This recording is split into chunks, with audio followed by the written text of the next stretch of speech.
every business founder who is staying at college has to do this ASAP. I've been doing the both thing for about 8 years now. In fact, I had the glances of it since I was 8 years old. I started gaining the experience of which all made sense when I later got.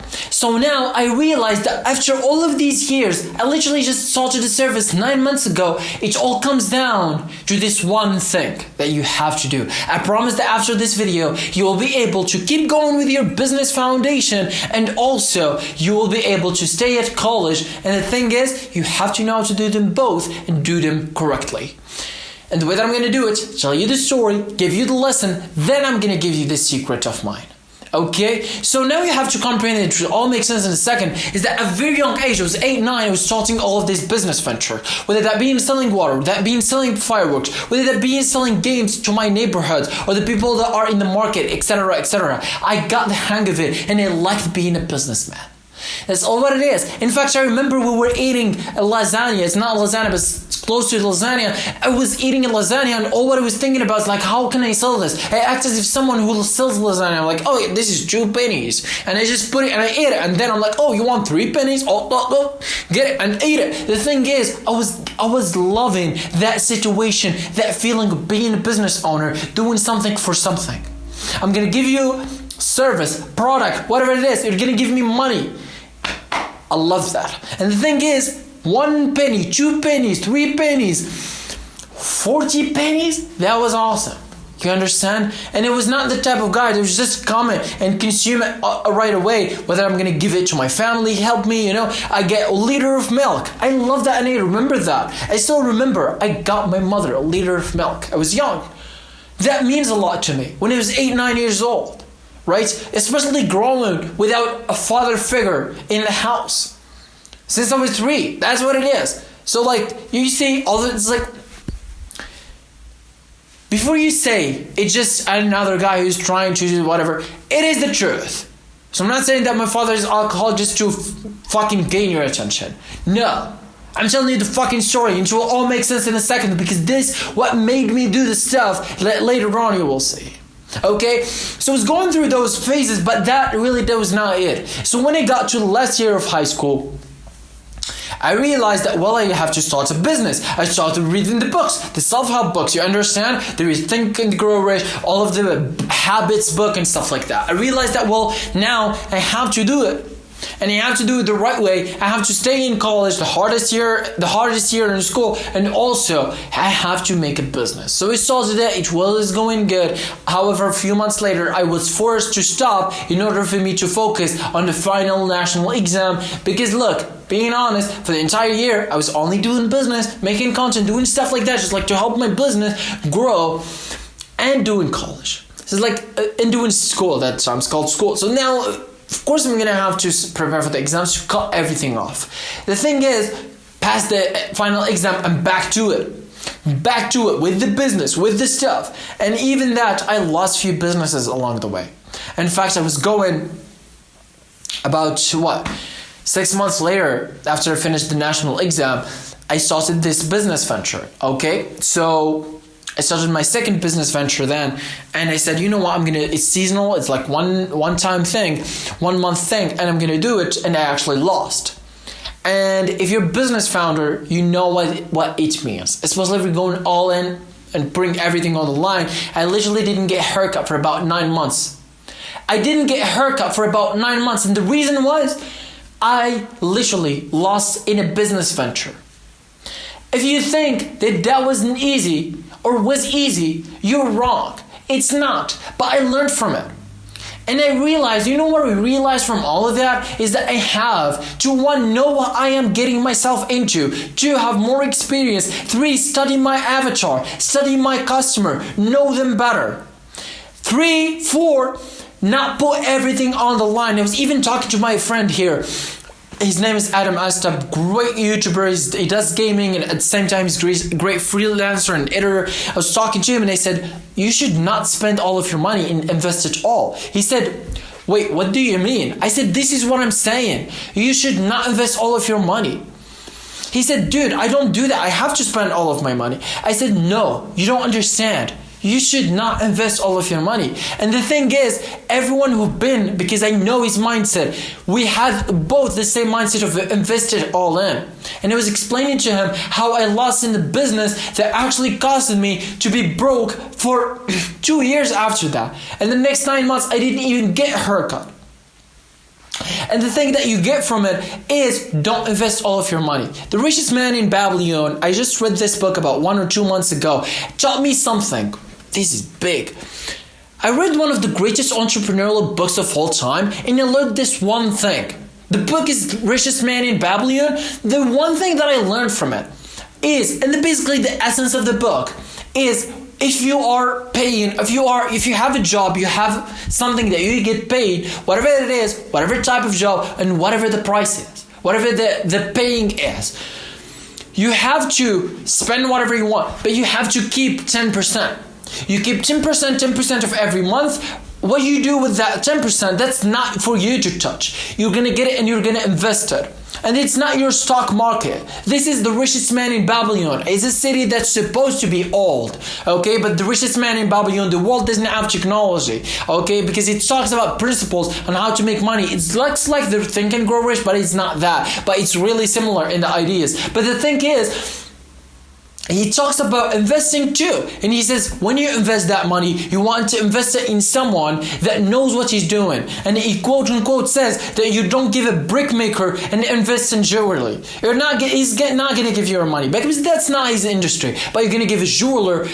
You invest in him if he has an idea about jewelry. If he's going to say, look, I have this great idea to get jewelry from this great place, and I am a jeweler, and I'm going to come back and sell it. You're going to give me the capital, go buy that, and when I sell it, we're going to get 50-50. Awesome, do it. But if it's brickmaker who tells you that, I'm going to go get jewelry, nope. Don't do that. In fact, in the book talks about this twice or 3 times. Give it an entire chapters. We're talking about 3 entire segments that speaks about this in detail, about how we should not invest in people that are wrong. You should invest in people in the stuff that they know best. A brickmaker, give him stuff about brickmaker. He has an idea that he needs capital for brickmaking. Give him that. So here, this is a great idea that comes and understands and let you understand the principle about investing. And the thing is, you see a lot of entrepreneurs on social media, like you see Mr. Beast say, I reinvest everything. You see a lot of people say that. And the thing is, a lot of people do that, but they usually have the cash flow. Like Mr. Beast, when he says, if he has $10 billion and he invests 9 or 8, whatever that being is, of course he's going to say I reinvested everything. He's not going to say exactly how much he reinvested, but of course he gets also that. And most importantly, he has the cash flow to back it up. If you don't have cash flow, don't invest all of your money. And even if you have, don't invest all of your money. Because you have no clue about what's going to happen next month. You have no clue about what's going to happen 3 months. You have no clue about what's going to happen 6 months from now. You understand? Good. Now let's I truly believe that in addition to learning from the fucking worst, this is crazy. Like, in addition to learning from the worst business venture in my life, I realized that starting a business is like, it was... Okay, how to state it, dude?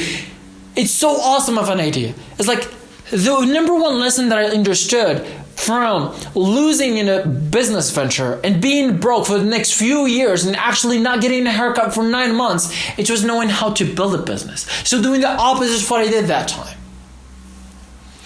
When I started another business, which was my service, right, which is YT presentation service, I realized that what I'm going to do the opposite of what I did. Then there, I put all of my cash up front and I don't even have cash flow.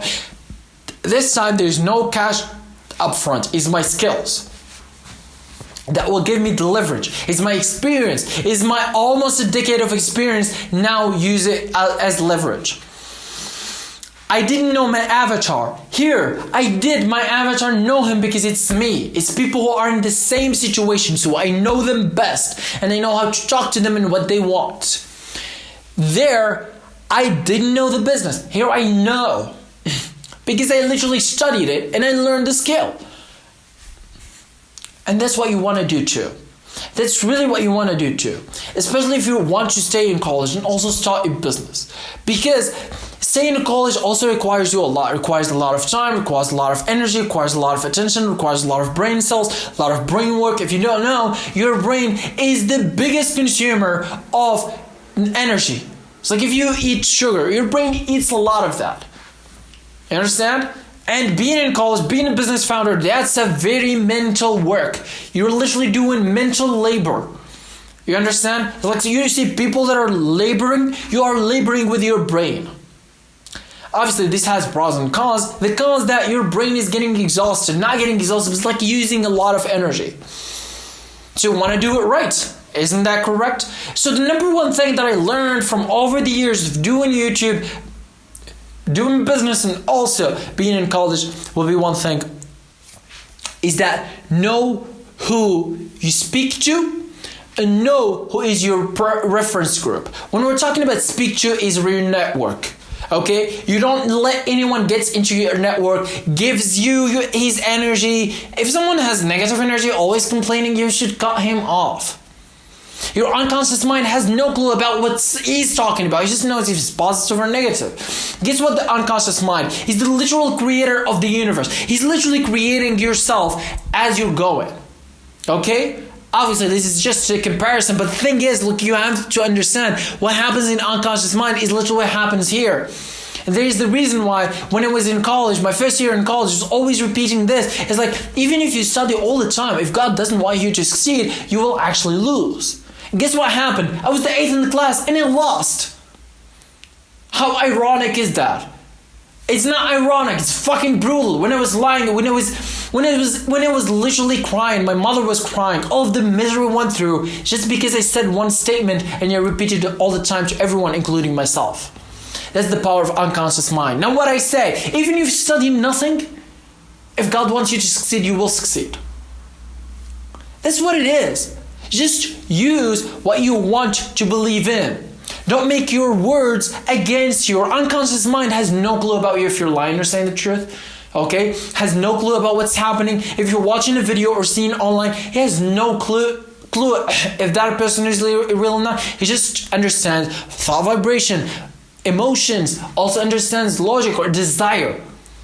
Okay? And in Think and Grow Rich, which is the greatest book that talks about this subject, in addition to 16 Laws of Power, I really didn't read that all through, but I understand that it talked all about this in depth. But the thing is, Think and Grow Rich is the adapted version of that. So Napoleon Hill, before he writes that, he wrote 16 Laws of Power, then he wrote Think and Grow Rich, which was one of the greatest books of all time about entrepreneurship. He spent 22 years writing this, studying 25,000 richest men in the world back then and hired by the richest man in the world. He talks about this all in depth, and he says, your unconscious mind is so powerful, in fact, that it's the most powerful entity of the world, and you have to protect it just like you protect your life. And how you do that is literally by giving yourself positive information all the time and not feeding the negative information. This is something also the right hand of Bill Gates speaks about it in a conference that he did a few days ago. He literally said that they asked him, so what's an advice? He said you have to look out for your habits. They thought that he would talk about healthy food, sleeping. He said breathing and saying to yourself positively, talking to yourself positively. We're speaking about here, is talking about the inner dialogue. What's the inner dialogue? Is the dialogue that you only hear. What do you say to yourself when you're about to do something, which gets us to our reference group?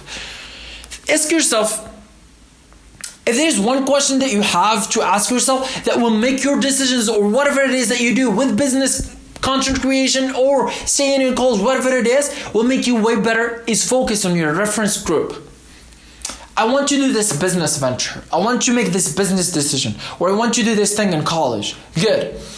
When you do it, when you're about to do it, who comes to your mind and speaks to you? Is it you or someone else that you know? Someone else that you respect, you love, or you hate? You know, it might be criticism or support. That's called reference group. The thing about it is you can change them. And they don't have to be real people. They can be just the closest people to you telling you bullshit, sure. But do you want that? No. You want good reference group that will literally shape your mind with you. So you can do whoever you want. Really, you can do whoever you want in your reference group. Think and Grow Rich, Napoleon Hill, he makes his reference group from Literally Thomas Edison, Henry Ford. He says he's had 63 people in his reference group. He doesn't call it reference group, he calls it mastermind, groupment, whatever. But the thing is, that's literally what it is. So if you're gonna do something and you think about few people in your mind, be mindful of those people. Are they helping you or not? Are they telling you that you're dumb for doing this? Or you hear all of the criticism that they say, oh, actually they support you and they tell you that you have to do it. Think and Grow Rich has this great quote at the end. He says, always listen to the people that want you to think for yourself, because almost you can never lose from that. So you want to lose for you want to do that because you want to do everything and have your reference group. What happens here in the unconscious mind actually helps you, instead of just you're literally fighting your own demons, as they call it. And part of this is also what you consume in social media. There's a lot of reels that just gives you demons, gives you so much of negative thought. Just be uninterested. Block that person. If there's stories, mute them. If you don't care about them, block them. Do it. It's better to protect yourself. It's better to be safe than sorry. Okay? That's what it is. Because if you don't do that, your unconscious mind gets the negative thought. Guess what happened? It literally translates into its physical equivalent. You will have that happening to your life. So you say, oh, I don't have whatever it is, I'm not going to even say it because it's negative thought. I don't want to talk about it. Of course I can. I'm just so strong. My unconscious mind is just so strong. But the thing is, I'm not going to give you an example. You know them. You know the negative thoughts. You know everything negative that you have. So I don't have to explain it to you. You just know this. And the thing is, it's so brutal, dude. When I lost that year in college, it's just because I was saying to myself and I was saying to other people the wrong thoughts. I literally didn't like it and I hated it. And not because just I thought it, I hated it. Because I was crying all the time. My mother was crying, well and miserable. It's not fun to lose. It's just the other day, yesterday actually, I saw all of my classmates passing by me that I was with the first year in college. They were going upstairs and I said, dude, I said to this guy who was with me, a classmate, I told him, dude, whenever I see them, I just get these flashbacks. I said it just as something that came to my mind. I meant nothing. You know what he said? He said, dude, it's so brutal. You understand? Well, obviously, I didn't mean it that way. It's like you understand? I control what's here, but I understood what other people think about it. Because it's actually brutal. It's brutal. When you see all of people that you love and you've been spending all of your spending to power, your time and energy to be with, all of them are in one thing and you're not with them. Just because of a stupid word, stupid sentence that you've been always repeating. Okay, now we understand this. We understand all of the aspects. Okay? It's like you understand how this works. Great. Now I want to talk about something that is just as equal of importance as anything else.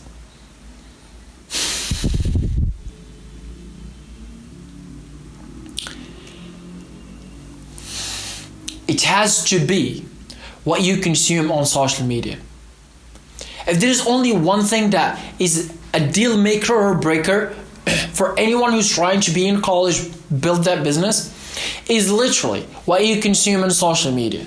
Consuming social media seems like everybody's doing this. I'm not telling you to stop, because also that affects you negatively. But that's basically based on my statistics, the statistics of my friends. For the past 13 months, we realized that, well, when we cut off social media completely, we don't get better. When we consume social media a lot, we don't get better. So there is a sweet spot. What is a sweet spot? What does this mean? The sweet spot is you consume social media just like you are in real life. Ask yourself this. They say ask it all the time. It's like I have a video I'm watching, whatever podcast I'm hearing, whatever it is. Ask myself, if this was in real life and it was going to college, was I have this urgent thing, I have to go. Will I see it or not? Will I hear it or not? Will I consume it or not? If the answer is no, I'm not going to see it. If the answer is yes, sure. Now I ask myself another question. If there is only one process that you have to go through in order for you to know if you have to consume content on social media or not, it's just these two questions. If this was real and it was on a hurry, very busy, I have to go there, very important stuff waiting for me, will I see it in real life? If the answer is no, I'm not going to see it, or watch it, or hear it, whatever it is, or read it. Then I ask myself, the answer is yes, and I ask myself another question. The knowledge that I'm going to get from this piece of content, no matter what it is, will I be able to apply it immediately? If the answer is no, I'm not consuming it. If there is something that hypothetical, I've been there, it doesn't work, no. I have to do it. Look, don't take it from me, take it from the guy who wrote the 4-Hour Workweek. In one of the greatest lines in the book, about pages 130 or so, he speaks about it and he says, I got it watching or reading magazines for a long time. Mind that it was 20 years ago. He said the reason behind it is because it doesn't help me. And I just ask myself one question. It's like, will I use this in real life? Will I use this immediately? And if the answer is no, you just shut up and don't read it. And he said, guess what? For the past 4 years, I've never had that. I never had that thing that happened and didn't know about, and it costed me a lot. He said, if there is something that I have to know about, I just ask the barber, whatever I am going to meet, and I just ask him, what is it, the biggest news in the world right now? And he will tell you, and you will lose nothing. So the thing is, there is a lot of tricks, there is a lot of tips that you have to comprehend, or you have to understand as someone who is staying in college and also building business. And the thing is, even it's hard, you have to comprehend that that's the price too. If you have to think about it, you have to do all of these things, you have to comprehend that always there is a price. Think and Grow Rich states it so perfectly, there is nothing such thing as something for nothing. You always have to give something. If the cost is going through hardship, going through whatever it is, so be it. The definition of success is doing stuff that you can't or you won't do. Or let's make a better statement.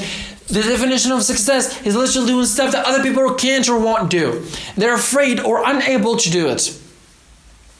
What does this translate to? I want you to comprehend is that if you are afraid to do something or you are unable to do something in your business or in college, you have this idea that you have to produce in your business, you have this college strategy that you have, whatever, or networking, whatever, do it. If you're afraid or you feel you're unable, that's the price of success. And look, as I promised, now you have the great way. It's like this is the one thing that I would do any day of the week to actually be in college, be a business founder. And this is the only thing that really you have to do. Just follow the stuff and knowledge that I gave you here. The good thing, you can't start immediately and actually do it now. And what you've seen here, you can never unsee. So you might as well subscribe.